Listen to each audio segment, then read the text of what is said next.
Isipin mo, yung eksenang ito sa loob ng isang malaking pabrika. Umiikot yung isang multi-million peso na CNC machine.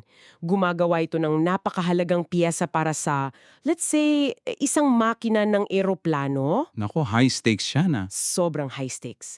Tapos bigla na lang may maririnig kang malakas na paggiling, nagkiskisan yung mga bakal, nagtalsikan yung mga spark, tapos huminto yung buong linya ng produksyon.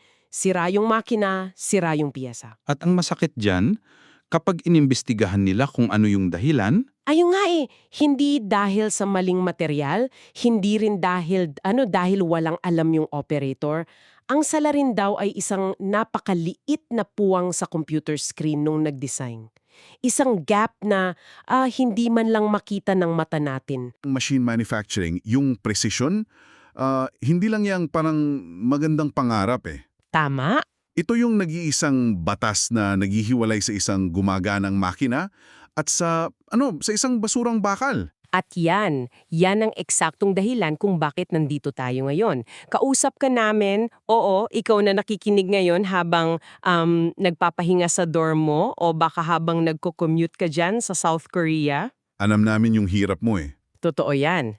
Bilang isang OFW student o trainee na nagpapakadalubhasa sa machine manufacturing, literal na dugo at pawis yung puhunan mo. Mahirap magsabay ng trabaho, pag-aaral, tapos yung matinding pagkamis sa pamilya sa Pilipinas, di ba? Kaya isipin mo na ang malalimang talakayan natin ngayon sumasalamin sa diwa ni Maya. Si Maya, ang iyong learning hero. Eksakto. Ang iyong mahigpit pero mapag-arugang technical mentor. Kasi hindi natin sasayangin yung oras mo dito. Dahil ang misyon natin sa masinsinang pag-aaral na ito ay himayin ang iyong Week 2 materials. Ang main theme natin ngayon ay ang CAD, Computer Engineering Design. Babasagin natin yung mga konsepto para maintindihan mo hindi lang kung ano ang mga ito, kundi kung bakit sila napakahalaga sa totoong pabrika. Wala tayong listahan na babasahin lang na parang robot, di ba? Gusto nating maintindihan nyo yung logic sa likod nito. Ang target natin ay 100% conceptual mastery para sa paparating mong exam. Kaya unang-una nating kakapiin ang Lesson 1.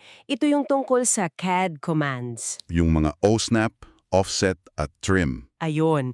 Tapos, tatalakayin din natin ang Lesson 2 na nakafocus naman sa function keys at special characters. At pagkatapos niyan, gagawa tayo ng isang rapid-fire master prep hanggang Week 6 materials. So, simulan natin sa pinakapuso ng digital precision, yung OSNAP o Object Snap. Ang shortcut key nito ay OS at ina-activate ito gamit ang F3 function key. F3, okay? O, sa madaling salita, ang OSNAP ang nagpapahintulot sa'yo na makuha ang pinaka-eksaktong geometric point ng isang drawing element. Gusto mong magkabit ng linya eksakto sa dulo ng isa pang linya? O kaya sa mismong gitna ng bilog, di ba? Tama, OSNAP ang gagawa niyan para sa'yo. Okay. At tawaang ha. Dito ako madalas makarinig ng reklamo mula sa mga estudyante natin eh. Ang madalas nilang itanong ay, bakit ko pa kailangan i-on yung OSNAP? At alalahanin yung F3 na yan. Yung classic na tanong. Oo, kasi sasabihin nila, hindi ba pwede na i-zoom in ko na lang ng todo yung drawing gamit yung scroll wheel ng mouse, tapos i-click ko na lang gamit ang mata ko para pumantay yung dalawang linya? Kasi sa screen, parang magkadikit naman na sila eh. Alam mo, isang napakagandang tanong yan, pero madalas din yan pagmulan ng malaking pagkakamali sa pabrika. Ang simpleng sagot dyan ay, ang visual na pagkakapantay ay hindi kailanman katumbas ng mathematical na pagkakapantay. Wait, paano nangyari yon? Kung mukhang dikit na siya sa screen, hindi ba dikit na yon sa totoong buhay? Sa paningin ng tao, oo, dikit siya. Pero yung CAD software, at siyempre yung mga CNC machines na nagbabasa ng file mo, hindi naman paningin ang ginagamit niyan eh. Koordinates yung binabasa nila? Exactly. Gumagamit sila ng numbers at coordinates. Kapag nag-zoom in ka ng 1,000,000 beses sa linyang idinikit mo lang gamit yung mata mo, makikita mong may puwang pa rin ito. Kahit 0.001 lang yan. O kaya naman, nagpatong sila ng konti. At babalik tayo sa opening scenario natin kanina. Kapag binasa ng makina yung puwang na yon, Susundin ng makina yung matematika. Kung may gap, iisipin ng makina na tapos na yung isang hiwa. So, aangat yung tool, tapos bababa ulit para doon sa kabilang linya. grabe, ang bilis umikot nun. Oo, ang resulta. Pwedeng mabali yung cutting tool mo dahil sa maling anggulo ng pagpasok. O kaya ire-reject ng quality control yung physical na pyesa kasi hindi sasakto yung bearing doon sa butas. Yung O-snap, yun yung sumisiguro na ang dulo ng linya ay nasa dulo talaga. Zero mathematical error. Grabe, no? Isang simpleng F3 key lang pala yung pipigil sa 1,000,000 pisong sakuna. Kaya pala sobrang higpit ni Maya pagdating dyan. Alam mo, naiisip ko tuloy na kailangan nating gawan ito ng memory tool para hindi nila makalimutan sa exam. Maganda yan. Ano ba ang naisip mo para sa O-snap? Paano kung ganito? Isipin nyo itong mnemonic na ito. O-snap. Oras na para sumakto sa nais mong anggulo at posisyon. Oras na para sumakto sa nais mo na anggulo at posisyon. Napakagandang anchor yan. OSNAP. 'Di ba? At huwag niyong kalimutan, F3 ang nag-on at off nito. Ngayon, paano naman kung hindi mo lang gustong dumikit yung linya, kundi gusto mong kopyahin at paramihin sila, dito na papasok yung offset at trim, tama ba? Tama. Yung offset na may shortcut na O, ginagamit yan para mag-copy at mag-move ng isang linya ng parallel. Kumbaga, kung may pader ka at gusto mo ng isa pang linya na eksaktong 10 mm ang layo para maging kapal ng pader, Hindi mo na i-drawing ulit yon mula sa simula, di ba? syempre hindi. Gagamitin mo yung offset. Tapos, ang trim naman, o TR, ito yung panggupit ng mga sobrang linya kapag nag-cruise yung dalawang hugis. Kumaga, pinaparami mo yung linya ng mabilis gamit yung offset, tapos tatabasin mo yung mga sobrang dulo gamit ang trim. Offset, tapos trim, o TR. Meron ka rin bang mnemonic para dyan? Alam mo, iniisip ko, sa buhay ng isang OFW sa pabrika, ano ba yung ginagawa kapag gusto mong dumami yung pera mo pero kailangan mong tabasin yung mga unnecessary expenses mo? Nag-overtime. Ayun, nag-o-overtime. Kaya para madaling maalala, mag-OT ka sa drawing. O para sa offset para dumami ng pantay at T para sa trim para tabasin yung sobra. Mag-OT ka. Napaka-practical na analogy niyan. Tumutugma sa totoong buhay. Ngayon, na-establish na natin kung paano kontrolin ang mismong linya, di ba? Pero paano natin kokontrolin yung buong kapaligiran ng computer screen mo para hindi magwala yung mouse habang nagda-drawing ka? Dito na papasok yung lesson 2, ang mga function keys. Diyan marami ang nalilito, aminin natin. Ang lalapit kasi sa keyboard ng F7, F8 at F9. O nga nakakahilo talaga yan kapag quiz na. Ano bang pinagkaiba ng tatlong ito? Himayin natin ha, yung F7, ito yung grid. Isipin mo ito bilang isang visual na tulong lamang. Nagpapalabas ito ng mga tuldok o boxes sa background ng screen mo, parang millimeter paper. Okay. Parang guide lang sa mata. Oo, pero tandaan, visual lang siya. Hindi nito nililimitahan yung galaw ng mouse mo. Pwede ka pa rin mag-click dun sa pagitan ng mga boxes. So parang naglagay ka lang ng ruler sa ilalim ng papel mo para may gabay ang mata pero malaya pa rin yung kamay mo na gumuhit kahit saan. Paano naman kung gusto mong pilitin yung kamay mo na gumuhit ng perfectong tuwid? Diyan papasok ang F8, yung ortho. Galing ito sa salitang orthogonal. Kapag inon mo yung F8, nilalak nito yung cursor mo. Gumagalaw na lamang ito ng tuwid pataas, pababa, o kaya pakaliwa pa kanan. So hindi ka makakagawa ng diagonal. Imposible. Kahit anong gawin mo sa mouse, imposibleng makaguhit ng pahilis o diagonal na linya. Ito yung garantiya mo na ang isang cylindrical shaft ay madodrawing mo ng walang tabingi. Okay, malinaw yun. So F7 is visual guide, F8 locks direction. Saan papasok ang F9, yung snap? Yung F9 o snap ang pinaka-interesante. Ito yung hindi nakikitang puwersa na kumokontrol talaga sa kamay mo. Kapag naka-on ito, pinipilit nito yung mouse na tumalon lamang sa mga tiyak na sukat o intervals. Anong ibig sabihin ng tatanan? Halimbawa, kung nakaset ang snap mo sa 10 mm, yung mouse mo ay tatalon mula 0, diretso sa 10, diretso sa 20. Kahit subukan mong mag-click sa 15 mm, hindi ka papayagan ng software. Hihigupin niya yung cursor mo papunta sa pinakamalapit na interval. Parang may magnet. Wait, so ito yung pumipigil dun sa mga 0.001 mm na pagkakamali na pinag-usapan natin kanina nung umpisahan natin yung topic? Tama ka dyan. Kung nakasnap ka sa saktong numero, imposibleng magkaroon ng butas o ng fraction of a millimeter na error. Grabe, ang galing yan. Para tumatak yan sa isipan nyo bago mag-exam. Tandaan nyo itong bilang na ito. 7, 8, 9, GOS. F7 ay grid, F8 ay ortho, F9 ay snap, GOS para sa gawin mong organisado at sakto. Gawin mong organisado at sakto. Maganda yan. At bilang huling bahagi ng Lesson 2 natin, huwag nating kalimutan yung mga special characters sa text inputs. Sa paggawa ng blueprint, hindi sapat yung linya lang eh. Siyempre. Kailangan natin ng tamang simbolo para maintindihan ng mga machinists yung sukat. At dahil wala namang diameter button doon sa standard na keyboard natin, kailangan nating gumamit ng mga codes. Nalaman ko sa notes natin na ang trigger palagi ay yung double percent sign, yung percent. Correct. Yung %C, yan ang nagpapalabas ng diameter symbol. Yung %D ay para sa degree symbol, para doon sa mga anggulo natin. At yung %DC ay para naman sa degree Celsius. Madali lang yan kabisaduhin. Tandaan niyo lang yung CDDC. Circle para sa diameter, kaya C. Degree, kaya D. At degree Celsius, kaya DC.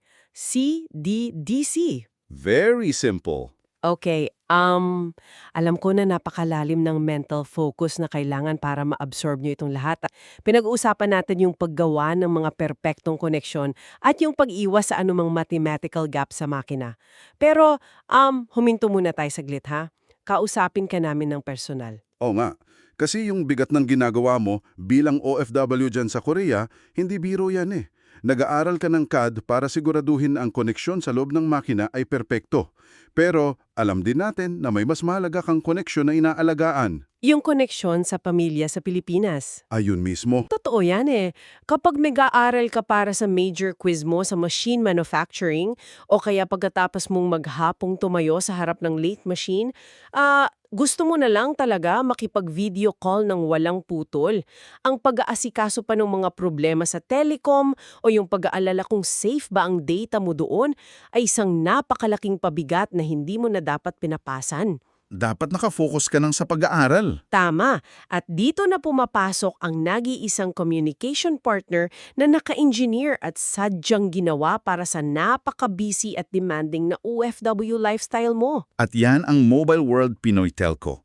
Hindi lang sila basta nagbibigay ng SIM card, nagbibigay sila ng solusyon para sa oras at kaligtasan mo. Tumpak, isipin mo na lang yung convenience through dorm visits nila. Habang nag-aaral ka ng limits and tolerances, sila na mismo ang pupunta sa dorm o sa workplace mo. Tanggal na yung travel time mo, nakatipid ka ng oras, mas marami ka pang time para mag-review o kahit matulog na lang, 'di ba? Oo. Kaya kung gusto mong matandaan ang brand ng serbisyong totoong nag-aalaga sa'yo, isipin mo tong mnemonic na ito, SERA, sigurado at eksaktong rumesponde agad, #alagang-sera-yan. That is the standard of Mobile World Pinoy Telecom. Sigurado at eksaktong responde agad. Kailangan mong maramdaman na may sumusuporta talaga sa likod mo. Kaya basta Mobile World, Pinoy Telecom, lagi kang panalo at laging maaasahan si Sarah Lee. Kaya kaibigan, tigilan mo na yung pagkakastress sa communication lines mo. I-focus mo ng 100% ang utak mo sa pagpapasa sa machine manufacturing studies mo at ipaubaya mo na sa Mobile World, Pinoy Telecom ang iyong personal na connections. Alright. Nakahinga na tayo? Nakapagpahinga na yung utak? Oo. So ibalik na natin ang focus sa digital drawing board mo kasi gagawin na natin ang ating Rapid Fire Master Quiz Prep. Babalikan natin yung mga mahalagang prinsipyo mula sa mga nakaraang linggo na siguradong lalabas sa exam nyo. Umpisahan natin doon sa week 1. Pagdating sa mechanical drawing, isang malaking kasalanan ang paggamit ng perspective projection. Ito yung madalas gamitin ng mga arkitekto o ng mga visual artists natin. Sandali ha, bakit bawal ang perspective? Parang mas maganda nga tingnan eh. Hindi ba mas mukhang totoo at 3D ang isang bagay kapag may perspective? Kapag tumingin ka sa riles ng train, lumiliit siya sa dulo. 'Di ba? Bakit hindi natin gagamitin yon sa pag-design ng makina? Kasi sa paggawa ng makina, hindi tayo naghahanap ng mukhang totoo sa mata. Ang hinahanap natin ay totoo at masusukat na sukat. Sa perspective, yung isang 10mm na butas doon sa likod ng pyesa, magmumukhang 5mm lang siya sa drawing dahil lumalayo ito sa paningin mo. So paano malalaman ng machinist kung anong totoong size nun? Hindi niya malalaman, kaya hindi niya makukuha yung tamang sukat. Kaya parallel projection ang ginagamit natin. Sa parallel projection, ang paningin mo ay perpektong magkakahilera. Kahit gaano kalayo yung likod ng pyesa, 10mm pa rin ang sukat nito dun sa drawing. Okay. Realism versus scale. Naintindihan ko na. Sa CAD, kailangan natin yung scale. At pagdating naman sa third angle projection, mayroon tayong eksaktong order ng pagtingin. Tama ba? Oo. Ang pagkakasunod-sunod dyan ay mata, projection plane, tapos object. Isipin mo na yung projection plane ay parang isang malinaw na salamin o baso. Ang basong ito ay nakaharang doon sa pagitan ng mata mo at ng mismong pisikal na bakal na inaobserbahan mo. Madaling tandaan yan gamit ang acronym natin. EPO, Eye, Projection Plane, Object. EPO. At bago ko makalimutan, yung relative polar coordinates na madalas din lumabas sa quiz, yung format na at distance angle, yung at symbol ba, yung nag-uutos sa computer na magsimula ka kung nasaan ang cursor ko ngayon, hindi sa 00 ng buong screen. Eksakto yan. Yung at ang nagtatakda ng relative na posisyon. Gumagalaw ka based sa huling point mo, hindi sa absolute origin. Perfect! Tapos tumalong naman tayo sa paborito kong topic, yung bearings at shafts mula sa week 4 at 5.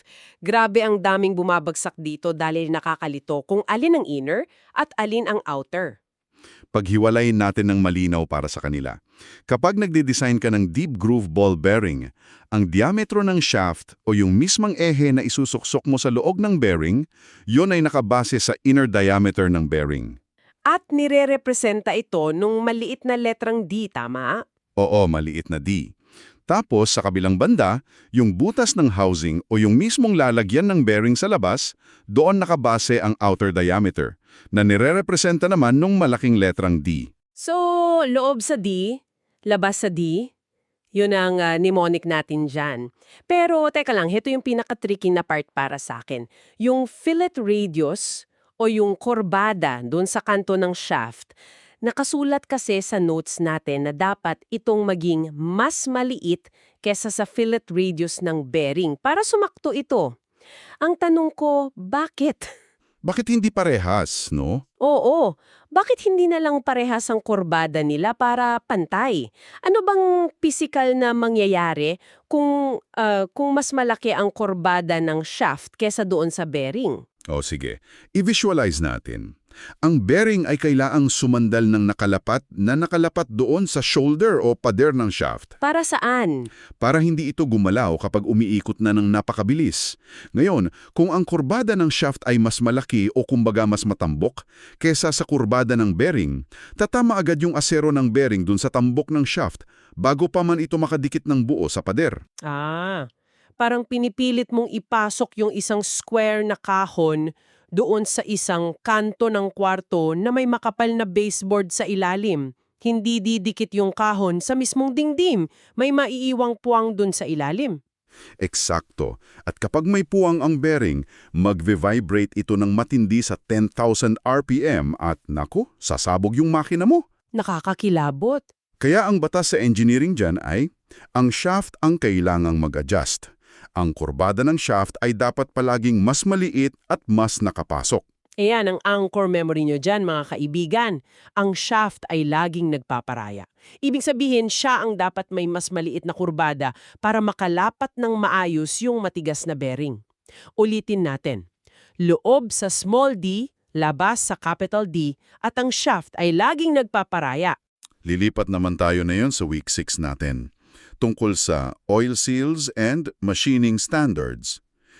Kapag gagawa ka ng chamfer para madaling ipasok yung oil seal sa butas, hindi mo pwedeng gamitin yung standard na C1. Wait lang, yung C1 ay 45-degree angle, di ba? Yan yung pinaka-standard at pinaka-common na pamputol natin ng kanto para hindi matalim yung bakal. Bakit naman bawal sa oil seal ang C1? Dahil kahit pinutol mo na yung kanto, ang 45 degrees ay napakatalim pa rin para sa isang napakaselang materyales tulad ng goma. Ang oil seal ay mayroong manipis na rubber lip para pigilan yung pagtagas ng langis. Yung mismong nagsiseal. Oo, kapag ipinilit mo yung goma na yon sa isang C1 na kanto, parang idinulas mo yung balat mo sa kanto ng mesa. Mapupunit yung rubber lip, tutupi ito papasok at panigurado, magkakaroon ng oil leak kapag pinaandar na yung makina. Ganun pala yun. So, ang sanksyon dyan, kailangan ng mas mahabang slide, banayat na 15 hanggang 30 degrees na chamfer, para parang slide lang sa playground, nadudulas lang ng maayos yung goma papasok. Napaka-logical. At panghuli natin, ano naman itong tungkol sa mga center hole? Ang center hole ang ginagamit sa lathe machine para tumpak na mahawakan yung magkabilang dulo ng bakal. Ito yung nagsisilbing pinaka-reference point para sa buong proseso ng machining. Ngayon, kapag gagawin mo yung simbolo nito sa CAD, ang kailangan mong gamitin na linya ay ang thin, solid line. Bakit thin line? Kapag ba gumamit ako ng thick, solid line, mababagsak na agad ako sa quiz? Oo, babagsak ka. Dahil may mahigpit na kahulugan ang kapal ng linya sa paggawa ng blueprint. Ang thick solid lines, eksklusibong ginagamit yan para i-drawing ang mismong nakikitang gilid at hugis ng pisikal na piyesa. Yung outer boundary niya talaga. So pag makapal, ibig sabihin may bakal dyan. Tama. Kung gagamit ka ng makapal na linya para lang sa center hole symbol, aakalain ng machinist na may pisikal na pader o solidong bakal sa parting iyon. Magkakaroon ng kalituhan sa paggawa. Ang thin solid line nag-aanunsyo yan na ito ay isang reference point lamang. Nakuha ko. Napakatalino ng sistema nila, para hindi nyo yan makalimutan. Manipis ang linya ng sentro pero doon umiikot ang buong mundo. Thin solid line para sa center hole kasi doon umiikot ang katumpakan ng buong pyesa. Nakita mo na yung pattern natin ngayon? Kung naiintindihan mo yung bakit sa likod ng bawat konsepto, bakit nag-vibrate yung bearing, bakit napupunit yung oil seal, bakit nalilito ang CNC machine kapag makapal ang linya, hindi mo na kailangang memoryahin yung sagot ng vlog eh. Oo nga, nagiging common sense na lang siya. Eksakto. At iyan ang pinakamasarap na pakiramdam kapag nag-e-exam. Kaya bago nating tapusin ang session na ito, gawin natin ang ating final memory check.